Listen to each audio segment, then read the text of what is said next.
You know, I just want Kwasa to be very secure in his relationship with us and in his relationship with those who have made an impact in his life, and especially God. And then I want him to be able to be self-sufficient and being able to provide eventually for his family, his children. Okay, that wasn't supposed to happen. I forgot it's on. This way.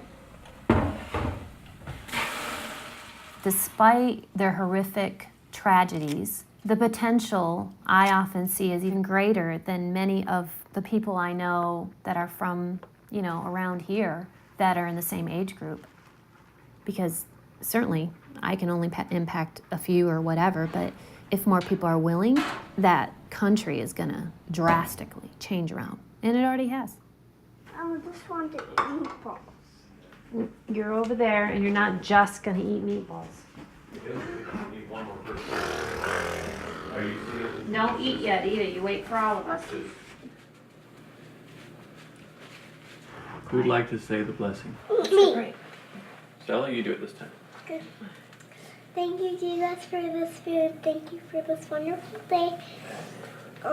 Help it to be very fun going swimming today. In Jesus' name, amen. Amen.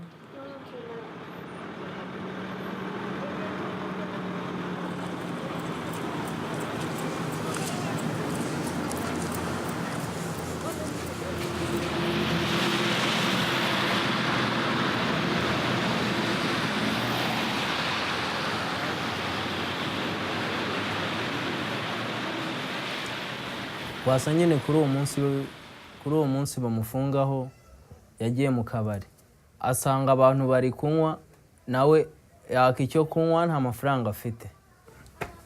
Kwasa yatangiye kurwana nabo arwanye nabo birangira bamukubise arirukanka ati inkweto ataye inkweto arazisiga mu gitondo baza kumureba. Kubera ko kuri ako kabari bari bahibye muri iryo joro nyine bahita baza kumufata mu rugo bahita bamujyana ku murenge ntibamufunga bahita bamujyana kwa Kabuga.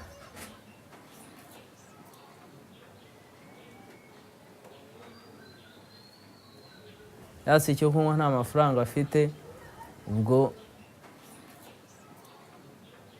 nibwo yanyweye inzoga ebyiri baramwishyuza buri cyo kwishyura abuze icyo kwishyura. Mpamvu nkunda kumufasha nyine nuko ari umuntu nzi kandi nkabona bikwiye ngensa ndagerageza ntago mufasha mvuga ko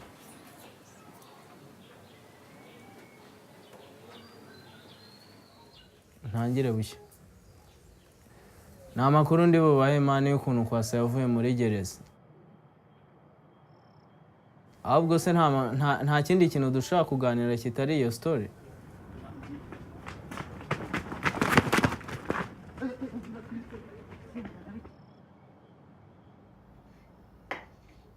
Utabanje kugikubita.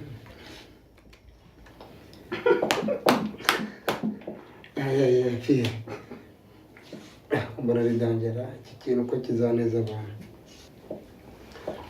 Urakoze kabisa gukunkura muri gereza.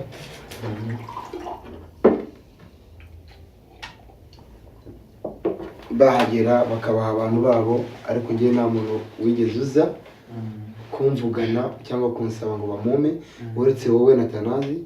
Akimana ibambera umugisha kandi nongeye kubivuga nshima ko mwarakoze cyane kabisa. Nibwo ubuzima bwanjye buzatera imbere nimpabwa akazi n'umuntu nzi ubuzima bwanjye. Kuko ngiye yari bakamakazi ejo kakarangira nkasubira yari bakamakazi kakarangira nkamanuka yari bakamakazi kakarangira ntacyo nakwimarira. Ariko ndashaka akazi k'umuntu nzi uzi n'ubuzima bwanjye. Nibwo ubuzima bwanjye buzahinduka cyane. Nicyo cyifuzo mbanye muri prison.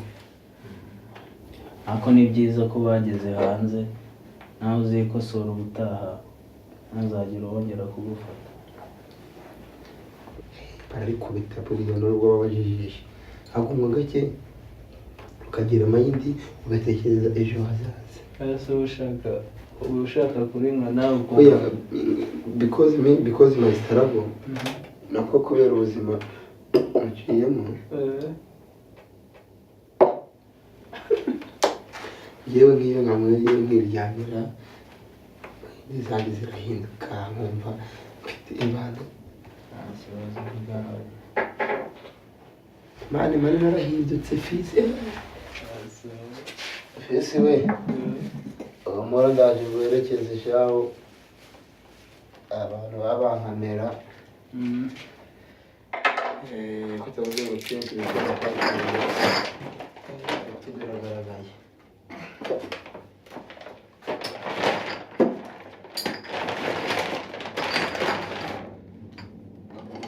kandi rero urabona umujyana n'ubwari